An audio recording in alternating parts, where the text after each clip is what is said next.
Welcome in, everyone. I'm Carly Smith, joined today by CAA Hoops insider John Fanta. John, how you doing? I'm doing great, Carly. It's great to be with you. And as the calendar has turned the page to December, it means conference play will Whoa. be here before we know it. And I think that the league has gotten off to a nice start to the season. Some good resume building victories and moments for the CAA. Oh, for sure. I know this is your favorite time of the year. I love watching what you do. But like you said, we're now 4 weeks in to the men's basketball season. It's still early, but so far in the non-conference portion of the schedule, who's really stood out to you? College of Charleston.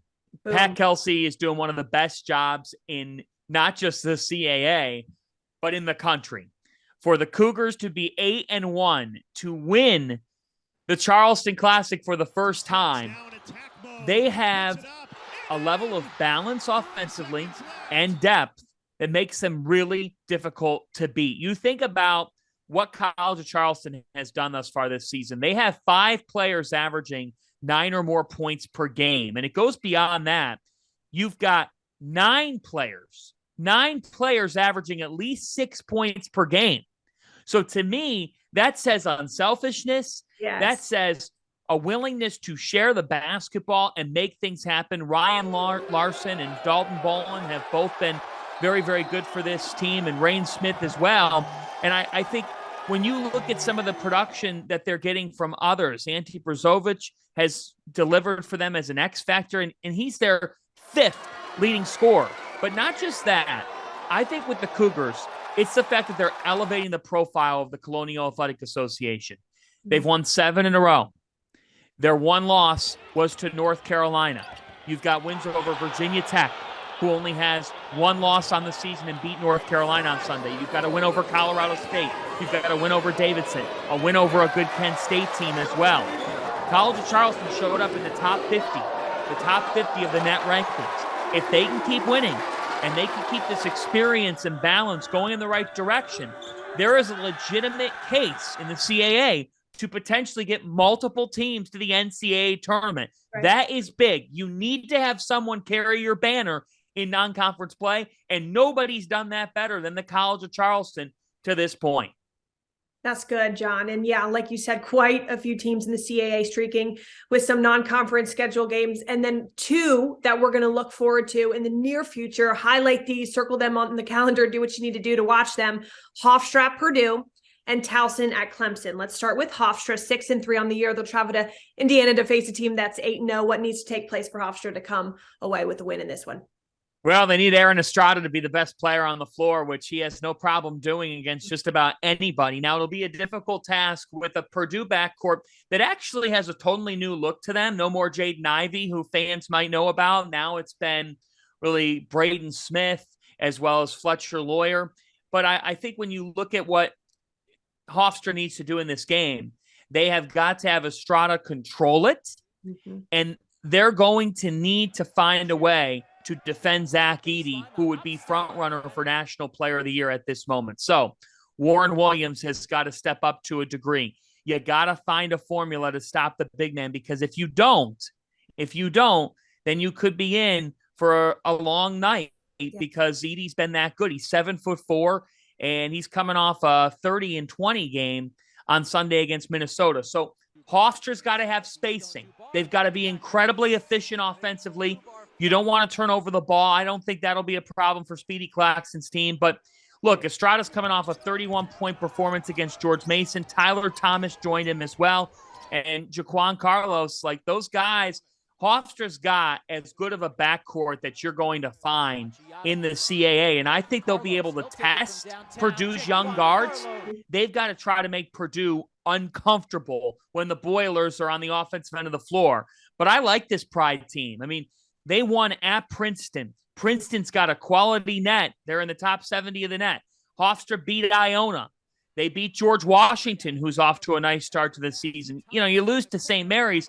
They're a really good team. And I know that the George Mason game was competitive, but the point is they're battle tested. They've got experienced guard play. They're going to need that here, because if you're going to beat Purdue at Mackey Arena, which is really difficult to do, you've got to shoot the basketball tremendously, and you've got to find a way to package some stops together. finding a formula for Zach Edey and throwing different looks at him will be the key to this game.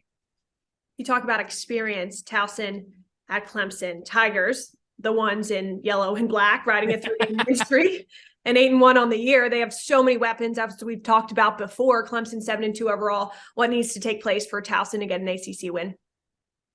I think that this is going to be a really interesting ball game, and I could see this being a game that ends up closer than people realize and could be an opportunity for Towson to pick off Clemson. Just have a gut feeling about this. You know why? Like you said, Pat Scary's got experienced players. Now, Clemson's got length. They do. They've got really good length. They've got a dynamic duo that's coming off a nice performance in a win over Wake Forest.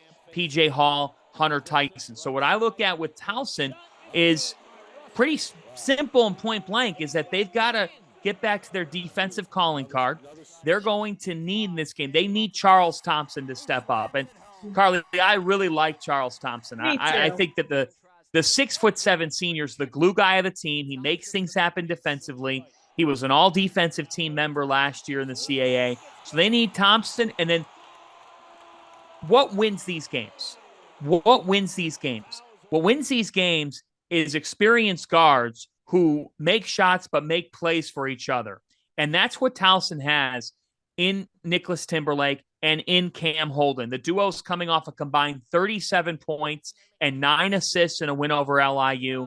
They really know how to play well with each other. And Nigel Russell, a transfer, will be important in this one as well. But I think in this game, Charles Thompson has got to play big boy basketball. And Towson's got to make Clemson's life difficult when Clemson's on the defensive end of the floor. Because if Towson can do that and make Clemson work, then the Tigers in black and gold could come away with an ACC win. Time for some big boy basketball, John. All right, let's pick a player who's a guy in the league who has really impressed you so far. Well, I'm going to share the love with Cam Woods of North Carolina A&T. Cam Woods is averaging 17 points per game, and he has stepped up for this team. He can really shoot the basketball well. He's got 21 three-pointers on the year. He's shooting over 41% from three. And I love a sophomore who took ownership in the offseason and said, how do I become a better player? As a freshman, he averaged 10 points per game at Troy. He uses the transfer portal. He goes to North Carolina A&T. He actually missed all last year, but he's a guy who's stepping up for them. 17 points, as I said, per game, and he's shooting the basketball efficiently. So I'm going to give some love to the Aggies and their lead guard. Look out for the name Cam Woods. Cam Woods is somebody to keep an eye on here as the season goes on. Perfect. Great stuff, John. Thanks so much, as always, for your time. I know we'll be chatting in the near future, but we're literally going to blink and it'll be conference play. But until then, just have a great season. I hope you enjoy it, and I can't wait to chat with you.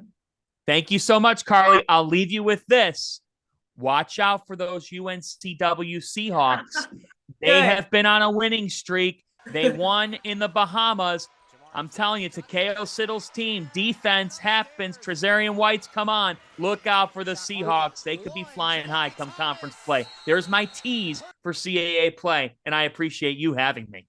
Listen, you can't underestimate the Seahawks, and they like a streak. You know what I'm saying? If you look at last year. So it'll be fun to watch. We've got a lot in store. I really can't wait, honestly. And I'm looking forward to just chatting with you soon. But thanks, John. Thank you. Happy holidays, CAA Hoops fans. Mm-hmm.